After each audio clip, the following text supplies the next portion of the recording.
Hello, Hamish here from mortgagesonline.co.nz. How much should you pay for that house? How do you work out what something is worth? What percentage over CV? Let's address that today, right? I'm gonna get into that and help you with this, right? First of all, let's tackle CVs and GVs, okay? Because I get this a lot. You hear about things like this went for 10%, up to 50% over CV. This area is up like that, and really. The thing about CVs, here's a big tip for you: please ignore all this kind of formula. Okay, CVs and GVs are only a way for the council to distribute the rates bill to ratepayers. It's done in a blankety kind of way. No one ever comes up to the house to have a look. So that's not how you work out what something is worth. Okay, so forget about that. The other thing you'll then see is things like desktop valuations, maybe ranges at a K or an M, depending on the month it is, I guess, in Auckland. But you might see a range that it might be worth between this and this. And again, you can't put too much weight on that either, okay? Because these are just a bunch of algorithms trying to work this stuff out. So where do you go? What do you do? Okay, this is it. Now, you're going to have to do a little bit of homework, but effectively what you're looking for is recent sales. What did something sell for recently, right? What sold, when, which month, and obviously how much, right? Now, there are a lot of tools where you can get this information. Real estate agents have this information. We as brokers, I know our company, we can send you out a report of recent sales in the area. But if you need to access it quickly, there are some really great tools. I'll just go to homes.co.nz is one good one. Now we'll just chuck in an address and I'll show you how this works, right?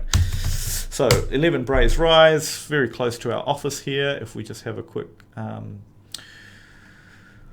look, gives you a map. Now, what you're looking for on this map are basically the red links. Okay, so you click on a red link. The thing to note on these red links are obviously, if you scroll down, the month it sold and the price. There it is. Okay, that information is right there on the red links.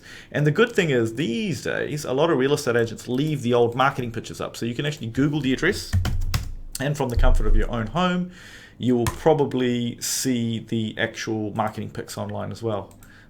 Be careful, sometimes these can be old and outdated, but it starts to give you a really clear picture of where the market is at, right? So what sold, when, how much. That's how you're going to start to gauge how much something is worth. And sometimes you have a better feeling than a valuer at times, because your money's riding on it. So you're going to be a lot more focused on this kind of info. And obviously when the market is moving, the most current data, the most recent sales are a better indicator at times, because each house is so unique. It isn't that easy to tell what something is worth. How much do you pay in a rising market? Well, you pay, a wise real estate agent once told me, you kind of pay what you would have wished you paid if you miss out on the property. Sometimes you don't get the best advice from some agents, but there are still some good old-fashioned ones that do, the right kind of thing. However, you would think that the agents would just tell you what a house is worth, right? That's how it works when you buy a toaster or a car. The thing to remember, though, is the real estate agent is in an awkward situation as well, because they effectively work for the seller. The moment they tell you what something is worth, they kind of put a cap on the upper limit of what that thing could go for. So very often, they won't kind of give you a price as such. You kind of have to do your own homework, right? So sorry it wasn't the easiest answer, but hopefully that has been helpful for you. Thanks for watching.